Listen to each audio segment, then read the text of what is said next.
नमस्कार, मैं हूं वंदना। IND टीवी न्यूज में आपका स्वागत है। आइए बढ़ते हैं ताजा खबरों की ओर।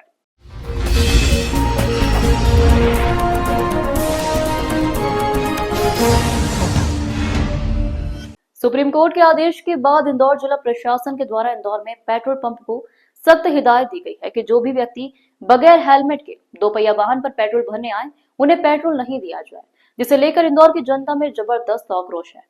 और इंदौर की जनता की भावनाओं को मुख्यमंत्री तक पहुंचे इंदौर के पूर्व विधायक सुदर्शन गुप्ता। इंदौर में हेलमेट नहीं तो पेट्रोल नहीं के आदेश के बाद इंदौर के जनप्रतिनिधि के साथ ही आम जनता में भी आक्रोश बढ़ता जा रहा है।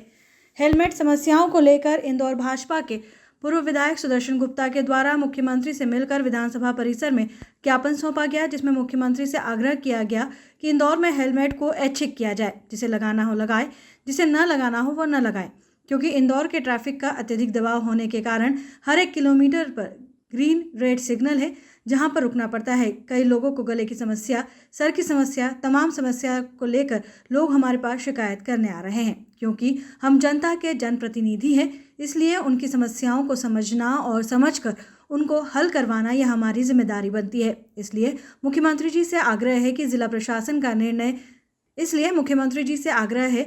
प्रशासन के इस निर्णय पर तत्काल रोक लगाई जाए और जब तक इंदौर शहर में अवेयरनेस ना हो, जागरूकता हेलमेट को लेकर ना बढ़ाई जाए, तब तक इसे स्थगित रखा जाए। साथ ही यह आदेश भी दिया जाए कि जिसे लगाना हो लगाए, जिसे न लगाना हो न लगाए, क्योंकि इंदौर के ट्रैफिक तेज गति से नहीं चलता, 30 से 40 की स्पीड में चलता है, जिसमें एक्सीडेंट के खतरे कम होते हैं।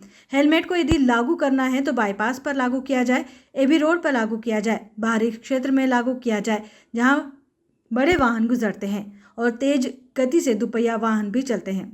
यहाँ एक्सीडेंट होने का खतरा सदैव बना रहता है, जिस पर मुख्यमंत्री ने विचार करने का आश्वासन दिया। कल माननीय मुख्यमंत्री जी से मिलने गया था और विधानसभा परिसर में उनसे मेरी भेंट हुई और उन्हें मैंने ज्ञापन देके मांग की है कि इंदौर में जो हेलमेट की अनिवार्यता उसको समाप्त किया जाना चाहिए। इंदौर में इतना अधिक दबाव है यातायात का कि आदमी चलना बड़ा मुश्किल है। 10-12 की स्पीड से आदमी गाड़ी चला सकता है, या तो 2 पहिया वाहन हो या 4 पहिया वाहन, यानी एक तरीके से आदमी रेंग रहा है। और ऐसे में अगर आदमी हेलमेट लगा लेता है तो ना तो उसको पीछे की आवाज़ सुनाई में आती है और ना आसपास का दिखाई देता है। और हर चौराहे पे थोड़ी दूर में चौराहे पे लाल लाइट है और लाल लाइट में रुकना पड़ता है, तो इतना कष्टप्रद हो जाता है कि आदमी परेशान हो जाता है। इसी तरह जो महिलाएं, बुजुर्ग हैं, सिख भाई हैं या जो व्यक्ति साफा पहनते हैं, उसके लिए तो हेलमेट लगाना ही मुश्किल हो जाता है।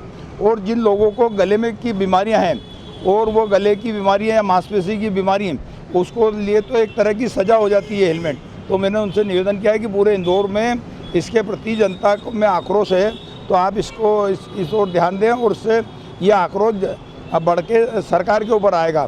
तो उन्होंने उसे गंभीरता से लिया और उन्होंने मुझे बताया कि कुछ अन्य जनप्रतिनिधियों ने भी उनको बताया है, जनता की तरफ से मांग आ रही, मैं उसको गंभीरता से लेके इस ओर निर्णय करेंगे। क्या लगता है कि इंदौर के पक्ष में निर्णय आएगा? निश्चित ही आएगा। जब भी कोई समस्या होती है तो जनप्रतिनिधि और मुख्यमंत्री संवेदनशील मुख्यमंत्री हैं। पूर्व में भी हमारे शिवराज सिंह जी भी रहे, डॉक्टर मोहन यादव जी जनता के बीच के रहने वाले लोग हैं। अगर कोई किसी प्रकार की तकलीफ आती तो जनता को पहले प्राथमिकता देते हैं और निश्चित ही निर्णय होगा। जैसे कलेक्टर ने जो निर्णय लिया है कि पेट्रोल पंपों पर तभी पेट्रोल दिया जाएगा जब हेलमेट होगा, जबकि ऐसे में कई लोग ऐसे दिखते हैं कि जो बीमारी से ग्रसित भी होते हैं। क्या लगता है निर्णय? कल ही ग्रामीण क्षेत्र से कुछ लोग आए थे, बोले भी हम अस्पताल में आए थे और पेट्रोल ख़त्म हो गया, हमारे पास हेलमेट नहीं है, तो क्या करूँ। मैंने कहा भैया खरीद ले यार, और उसके अलावा क्या कोई चारा नहीं। इसी प्रकार अब पेट्रोल के वाहनों में तो आपने अनिवार्य कर दिया, अब इलेक्ट्रॉनिक वाहन बहुत आ गए, आप फिर उसका क्या करेंगे। तो इसका कोई ना कोई सम्मानजनक निर्णय करना चाहिए। जैसे कल महापौर और नगर अध्यक्ष भी कलेक्टर से मिले थे, क्या लगता है कि निर्णय होगा? क्योंकि